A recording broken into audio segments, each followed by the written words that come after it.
اور ناظرین یہ تھی سندھ کی دنیا، جہاں سے آپ نے کراچی میں لگنے والے پھول میلے کے حوالے سے دلچسپ اور خوش رنگ رپورٹ دیکھی۔ اب آپ کو لیے چلیں گے بلوچستان کی جانب، اور بلوچستان سے جو رپورٹس میری دھرتی میری دنیا میں شامل کی گئی ہیں ان میں خان غلام مصطفیٰ خان کا تاریخی مقبرہ، مسجدوں اور منبروں پر کام کرنے والے ہنرمندوں کے بارے میں، ڈیرہ مراد جمالی سے خصوصی رپورٹ سمیت چند دیگر رپورٹس شامل ہیں۔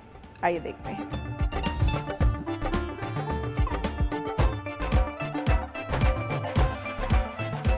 نصیر آباد سے میں راج حنیف۔ پبلک ہیلتھ کی ناقص کارکردگی، پائپ لائنیں ٹوٹ پھوٹ کا شکار، شہری گندا پانی پینے پر مجبور ہیں۔ 1982 میں بنائی جانے والی واٹر سپلائی اسکیم بوسیدہ ہونے کے باعث پائپ لائنوں سے جگہ جگہ پانی رسنے لگا ہے اور بوسیدہ پائپ لائنیں ٹوٹ پھوٹ کا شکار ہیں۔ جگہ جگہ پانی کھڑے ہونے کی وجہ سے علاقے میں موذی امراض سامنے آنا شروع ہوئے ہیں۔ ملیریا، ہیپاٹائٹس بی اور سی شامل ہیں۔ گندا پانی پینے سے شہری نہ صرف موذی امراض میں مبتلا ہو رہے ہیں، دوسری جانب پانی گھروں، سرکاری عمارتوں کو نقصان پہنچا رہا ہے۔ 1982 میں 10,000 آبادی کے لیے بنائی جانے والی یہ بوسیدہ واٹر سپلائی اسکیم بڑھتی ہوئی آبادی کے لیے ناکافی ہو چکی ہے۔ توسیع کا کام بھی غیر معیاری مٹیریل استعمال ہونے کے باعث قابل استعمال نہیں رہا۔ ڈیرہ مراد جمالی کے شہری اس ترقی یافتہ دور میں بھی تالابوں اور جوہروں کے پانی 200 روپے فی ڈرم خریدنے پر مجبور ہیں۔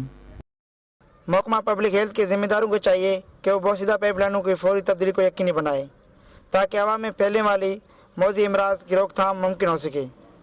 کیمرہ مین امتیاز جمالی کے ساتھ راجہ حنیف، دنیا نیوز، نصیر آباد۔ مصطفیٰ خان کے قدیمی قلعے میں ٹھہرے ہوئے ہیں۔ خان آف قلات اپنے دور کے بہادر اور دلیر حکمران تھے۔ قلات اسٹیٹ قلات سے لے کر بولان، نصیر آباد، گنداوا، سبی، خانگڑھ کے کئی علاقوں تک پھیلی ہوئی تھی۔ سردیوں میں خان بھاگ شہر میں بیٹھے تھے۔ بھاگ شہر خان آف قلات اسٹیٹ کی کمشنری تھا۔ خان بھاگ شہر میں اپنے حکومتی اہلکاروں کے ساتھ حکمرانی بھی کرتے تھے۔ بھاگ شہر میں خان قلات کا ایک قلعہ اب بھی موجود ہے جو کئی سو سال پرانا بتایا جاتا ہے۔ یہ قلعہ زمین سے بہت اونچی جگہ پر بنا ہوا ہے۔ قلعے کے چاروں کونوں میں بلند ترین برج بنائے گئے تھے جن میں خان کے سپاہی پہرا دیتے تھے۔ برج ایسی جگہ بنے ہوئے ہیں کہ شہر کے چاروں اطراف سے آنے والے ہر ایک کو دور دور سے دیکھا جا سکتا ہے۔ خان غلام مصطفیٰ خان شہید کو اس قلعے میں سپرد خاک کیا گیا ہے۔ کئی عرصے تک اس قلعے کی دیکھ بھال کی جاتی تھی اور ایک داروغہ بھی مقرر تھا جو روزانہ رات کو چراغ جلایا کرتا تھا۔ اب یہ قلعہ ایک کھنڈر بن چکا ہے اور خستہ حالی کا شکار ہے۔ بھاگ شہر کی عوام حکومت وقت سے مطالبہ کرتی ہے کہ وہ اس تاریخی اور ثقافتی ورثے کی حفاظت کریں اور اس کی مرمت کرائی جائے۔ کیمرہ مین سیف اللہ میٹر کے ساتھ مشتاق احمد کلوار، دنیا نیوز، باغ ناڑی، بولان، کچھی۔ ڈیرہ مراد جمالی قائم رنگ جالی فیکٹری گھروں، دکانوں اور مساجد کی آرائش و خوبصورتی میں مؤثر کردار ادا کر رہی ہے۔ ڈیرہ مراد جمالی رنگ جالی فیکٹری قائم ہے جہاں پر سیمنٹ، بجری اور ریت سے جالیاں، پاوے، راکٹ شیڈ، ٹائلز، مینار، مساجد کے گنبد، کونر اور روشن دان سمیت دیگر نمایاں چیزیں بنائی جاتی ہیں جو کہ گھروں، مساجد اور دکانوں کی خوبصورتی اور آرائش پر چار چاند لگا دیتی ہیں۔ اس صنعت سے وابستہ افراد کا کہنا ہے کہ مہنگائی کے باعث ہمیں کافی مشکلات کا سامنا کرنا پڑ رہا ہے۔ بے لگام مہنگائی سے خریداری کا عمل بری طرح متاثر ہو کر رہ گیا ہے۔ بڑی مشکل سے ہمیں اجرت مل رہی ہے کیونکہ اس صنعت میں استعمال ہونے والا مٹیریل کافی مہنگا ہو گیا ہے۔ گاہک حضرات قیمتیں معلوم کرنے کے بعد خریداری کیے بغیر واپس چلے جاتے ہیں۔ حکومت کی عدم توجہ اور مہنگائی کے سبب یہ صنعت روز بروز زوال پذیر ہوتی جا رہی ہے۔ اس طرح کی صنعت سے بے روزگاری میں کمی واقع ہوتی ہے اور ملک میں ترقی و خوشحالی کی نئی راہیں کھلتی ہیں۔ تاہم کاریگروں کو حوصلہ افزائی کرنا حکومت وقت کی ذمہ داری ہے۔ اختر منگی، دنیا نیوز، ڈیرہ مراد جمالی۔ بلوچستان کے بعد اب آپ کو لیے چلیں گے صوبہ سرحد کی جانب، اور سرحد سے میری دھرتی میری دنیا میں جو رپورٹ شامل کی گئی ہیں ان میں مانسہرہ میں نیو بالا کوٹ سٹی کے اربوں روپے مالیت کے منصوبے پر خصوصی رپورٹ کے علاوہ پشاور، چارسدہ اور دیگر علاقوں کی رپورٹس بھی شامل ہیں۔ آئے آپ کو دکھاتے ہیں۔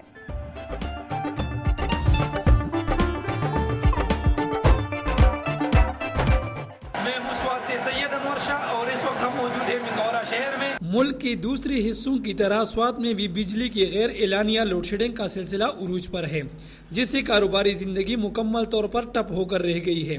روزانہ 12 سے 15 گھنٹوں تک جاری لوڈ شیڈنگ کے باعث بجلی سے وابستہ کاروباری حضرات بے روزگاری کے بینڈ چڑھ گئے ہیں۔ بجلی کی ناروا لوڈ شیڈنگ کے باعث شام ہوتی ہی پورا علاقہ اندھیرے میں ڈوب جاتا ہے جبکہ شام ہوتی ہی تمام بازاریں بھی بند ہو جاتی ہے۔ ملک میں جاری بدترین لوڈ شیڈنگ کے باعث بیشتر علاقوں میں پانی کی بھی شدید قلت پیدا ہو گئی ہے، جس سے لوگوں کو شدید مشکلات کا سامنا ہے۔ عوام کا مطالبہ ہے کہ بجلی کی ناروا لوڈ شیڈنگ کا سلسلہ بالکل ختم کیا جائے، کیونکہ شدید لوڈ شیڈنگ کی وجہ سے سب سے زیادہ غریب آدمی ہی متاثر ہو رہا ہے۔ کیمرہ مین سعید اقبال کے ساتھ سید انور شاہ، دنیا نیوز، سوات۔ مردان میں آئے روز کلرکوں کے مظاہروں کے باعث سرکاری دفاتر میں کام ٹھپ ہو کر رہ گیا ہے، جس کی وجہ سے سرکاری دفاتر میں آنے والے لوگوں کو شدید مشکلات کا سامنا ہے۔ مردان میں ایپکا کے 2 گروپوں اورنگزیب کشمیری گروپ اور سجاد یوسف زئی گروپ کے درمیان عرصہ دراز سے اختلافات جاری ہیں۔ پہلے دونوں گروپوں نے ایک دوسرے کے خلاف تمام سرکاری دفاتر میں ذیلی تنظیمیں بنوائیں۔ اختلافات اور رسہ کشی کا سلسلہ یہاں نہیں رکا، بلکہ جلسے جلوسوں میں بھی ایک دوسرے کو نیچا دکھانے کی کوشش جاری ہے۔ گزشتہ 2 ماہ سے دونوں گروپوں نے پے اینڈ پینشن کمیٹی اور مردان کو بگ سٹی قرار دینے کے مطالبات کے حق میں اجلاسوں کے علاوہ جلسوں اور مظاہروں کا سلسلہ شروع کیا۔ آئے روز جلسے جلوسوں کے باعث سرکاری دفاتر میں کام ٹھپ ہو کر رہ گیا ہے۔ سرکاری اوقات میں ہونے والے ان جلسے جلوسوں کی وجہ سے نہ صرف محکمہ تعلیم، محکمہ واپڈا، اریگیشن ڈپارٹمنٹ، زراعت، سوشل ویلفیئر اور محکمہ ٹیلی فون اور دیگر سرکاری دفاتر میں کام ٹھپ ہو کر رہ جاتا ہے، بلکہ ہسپتال جیسے دکھی انسانیت کے لیے قائم اداروں سے پیرامیڈیکل سٹاف غائب رہتا ہے۔ سرکاری افسران کے لیے بھی یہ دن غنیمت سے کم نہیں ہوتے اور وہ جلسے جلوسوں کے دن دفاتر سے چھٹی کر کے اپنی نجی مصروفیات نمٹاتے ہیں، جبکہ اپنے مسائل کے حل کے لیے دور دراز علاقوں سے آنے والے شہری دفاتر کے چکر لگا کر مایوس لوٹ جاتے ہیں۔ مردان کے عوامی حلقوں نے حکومت سے مطالبہ کیا ہے کہ اس صورتحال کا نوٹس لے کر عوام کی خدمت کے لیے بنائے جانے والے ادارے سیاست کی بھینٹ چڑھانے والوں کے خلاف کارروائی کرے اور سرکاری اوقات کار میں کلرکوں کے جلسے جلوسوں پر پابندی عائد کر کے ان کو دفاتر میں حاضری دینے پر مجبور کیا جائے۔ ایم بشیر عادل، دنیا نیوز، مردان۔ ڈیرہ اسماعیل خان ایئرپورٹ پر مختلف منصوبوں کی تکمیل کے لیے 66 لاکھ روپے مختص کر دیے گئے۔ ڈیرہ ایئرپورٹ 1970 میں قائم ہوا۔ ڈیرہ کے علاوہ ٹانک اور جنوبی وزیرستان کے لوگ بھی یہاں سے مستفید ہوتے ہیں۔ 2001 میں افغانستان پر امریکی حملے کے بعد ڈیرہ ایئرپورٹ کو سیکیورٹی وجوہات کی بنا پر بند کر دیا گیا۔ پرزور عوامی مطالبے کے پیش نظر 8 سال تک بند رہنے والے ڈیرہ ایئرپورٹ کو گزشتہ سال نہ صرف دوبارہ آپریشنل کر دیا گیا، بلکہ اس کی تزئین و آرائش اور بلڈنگ کی مرمت کے لیے 66 لاکھ روپے بھی مختص کر دیے گئے۔ ڈیرہ ایئرپورٹ کی توسیع کی ضرورت ہر دور میں محسوس کی گئی۔ منتخب عوامی نمائندوں نے یہاں سے بین الاقوامی پروازوں کے آغاز کے وعدے تو ضرور کیے، مگر لوگوں کو ہر بار مایوسی ہوئی۔ 1993 میں مرحوم بے نظیر بھٹو نے ڈیرہ ایئرپورٹ کی توسیع کی منظوری دی، جس پر عمل درآمد نہ ہو سکا۔ ڈپٹی اسپیکر قومی اسمبلی فیصل کریم خان کنڈی موجودہ دور حکومت میں ڈیرہ ایئرپورٹ کی توسیع اور بین الاقوامی پروازوں کے آغاز کے لیے خاصے پرعزم ہیں۔ سول ایویشن حکام کے مطابق بہت جلد ڈیرہ ایئرپورٹ کی توسیع کے لیے کام کا آغاز ہوگا۔ ڈیرہ ایئرپورٹ سے بین الاقوامی پروازوں کا جلد از جلد آغاز یہاں کے لوگوں کی مشکلات کو کسی حد تک ضرور کم کرے گا۔ کیمرہ مین نعیم عباس کے ساتھ مستنصر بلوچ، دنیا نیوز، ڈیرہ اسماعیل خان۔